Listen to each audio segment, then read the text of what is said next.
ఈ వీడియో చూసే ముందుగా ఓం నమః శివాయ అని కామెంట్ చేయండి. ఈ ఏడాది ఫిబ్రవరి 8వ తేదీన శనివారం రోజున ఏకాదశి వచ్చింది.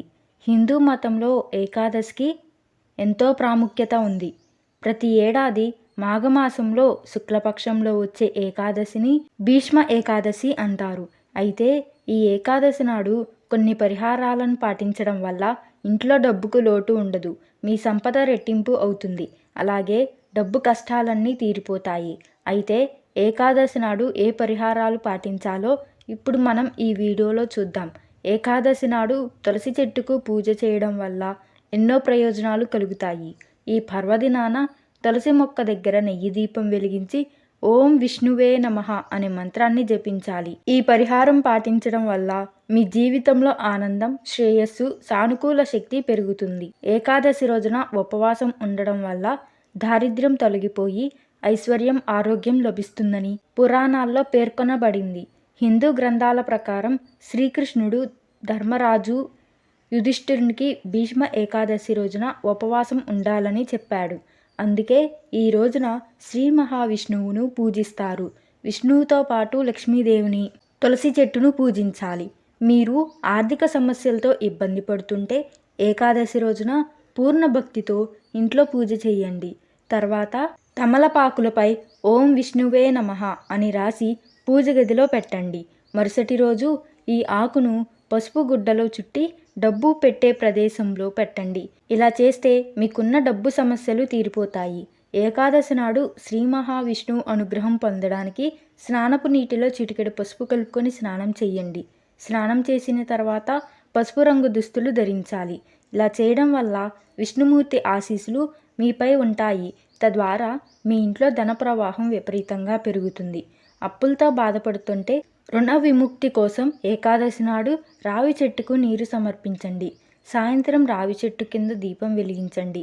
ఈ పరిహారం చేయడం ద్వారా అప్పులతో ఇబ్బంది పడుతున్న వారు త్వరలో రుణ విముక్తిని పొందుతారు. మత విశ్వాసాల ప్రకారం ఏకాదశి రోజున నలుపు రంగు దుస్తులు ధరించకూడదు. శ్రీ మహావిష్ణువు ఆశీర్వాదం కోసం ఈరోజు పసుపు రంగు దుస్తులు ధరించడం చాలా శుభప్రదం. ఏకాదశి రోజున ప్రతికూల ఆలోచనలకు దూరంగా ఉండాలి. అబద్ధం ఈ రోజున పొరపాటును కూడా అబద్ధాలు చెప్పకూడదు. కోపం తెచ్చుకోవద్దు. మహిళను దూషించవద్దు. మాంసాహారానికి దూరంగా ఉండండి. ఉల్లిపాయ, వెల్లుల్లి తినకూడదు. అలాగే ఏకాదశి రోజున అన్నం తినకూడదని పండితులు చెప్తున్నారు. ఏకాదశి రోజున బీరువా తెరిచి అగరబత్తీలు వెలిగించి చూపిస్తే లక్ష్మీదేవి అనుగ్రహం లభిస్తుంది. అలాగే బీరువా పైన కలువ పూలో కూర్చొని కుడి చేతిలో బంగారు నాణేలు వక్షిస్తున్న లక్ష్మీదేవత ఫోటో అతికిస్తే ఇంట్లో ధన ప్రవాహం విపరీతంగా పెరుగుతుంది. ఇంకా బీరువాపై పసుపుతో స్వస్తిక్ గుర్తు వేసి శుభం, లాభం అని రాస్తే లక్ష్మీదేవి అనుగ్రహం కలుగుతుంది. ఏకాదశి నాడు ప్రధాన ద్వారం చుట్టూ పసుపు నీటిని చల్లడం అనేది ఇంట్లోకి సానుకూల శక్తులను ఆకర్షించేందుకు ఉపయోగించే ఒక ప్రసిద్ధి వాస్తు నివారణ. ఇలా క్రమం తప్పకుండా చేయడం వల్ల ఆర్థిక శ్రేయస్సుకు అనుకూలమైన వాతావరణం సృష్టిస్తుందని నమ్ముతారు. ఈ పరిహారం శక్తిని మరింత పెంచేందుకు పసుపు నీటిలో ఒక నాణెం వేసుకొని ఇంటి పూజ గదిలో ఉంచితే సంపద రాకకి ఎటువంటి ఆటంకాలు ఉండవు. పసుపు నీటిని ఇంట్లో చల్లడం వల్ల ఏమైనా నెగిటివ్ ఎనర్జీ ఉంటే తొలగిపోతుంది, ఇంటిని శుభ్రపరుస్తుంది. అందుకే పూజ చేసే ముందుగా చాలామంది ఇంట్లో పసుపు నీళ్లు చిలకరిస్తారు. వాస్తుశాస్త్రం ప్రకారం ఇంట్లో ప్రతికూల శక్తి ఉన్నప్పుడు ఆ ఇంట్లో నివసించే సభ్యులు ఆర్థిక పరిస్థితి బలహీనంగా ఉంటుంది. అంతేకాకుండా అనేక ఆరోగ్య సమస్యలు కూడా వెంటాడుతూ ఉంటాయి. ఏకాదశి నాడు ఇంటిని నీటితో తుడిచే సమయంలో ఆ నీటిలో చిటికెడు ఉప్పు, పసుపు కలిపి ఆ నీటితో ఇంటిని శుభ్రం చేయాలి. ఇలా చేయడం వల్ల ఇంట్లో ఉన్న ప్రతికూల శక్తి తొలగిపోతుంది. ఏకాదశి రోజున తెల్లవారుజామున నిద్రలేచి ఇంటిని శుభ్రం చేసుకోవాలి. ఆ తర్వాత తలస్నానం చేసి పూజ గదిని అలంకరించుకోవాలి. ఏకాదశి రోజున పసుపు రంగు దుస్తులు ధరించాలి. ఇప్పుడు పూజ గదిలో ఉన్న విష్ణుమూర్తి, లక్ష్మీదేవి, వీలైతే శ్రీకృష్ణుడి చిత్రపటాలను పసుపు, కుంకుమ, గంధం పూలతో అలంకరించాలి. తర్వాత నైవేద్యం సమర్పించి దీపారాధన చేసి స్వామివారిని ప్రార్థించాలి. మీకు వీలైతే తులసి ఆకులను కూడా మాలగా చేసి అలంకరించుకోవచ్చు. అయితే ఏకాదశి నాడు తులసి ఆకులను కోయకూడదు. కాబట్టి ముందు రోజే వాటిని సిద్ధం చేసుకోండి. ఆ తర్వాత ఓం నమో భగవతే వాసుదేవాయ అనే మంత్రాన్ని పఠించాలి. వీలుంటే విష్ణు చాలీసా పఠించాలి. చివరికి హారతి ఇచ్చి స్వామివారిని ప్రార్థించాలి. అంతేకాకుండా ఈ రోజున ఉపవాసం ఉంటే కూడా మంచిదని అంటున్నారు పండితులు.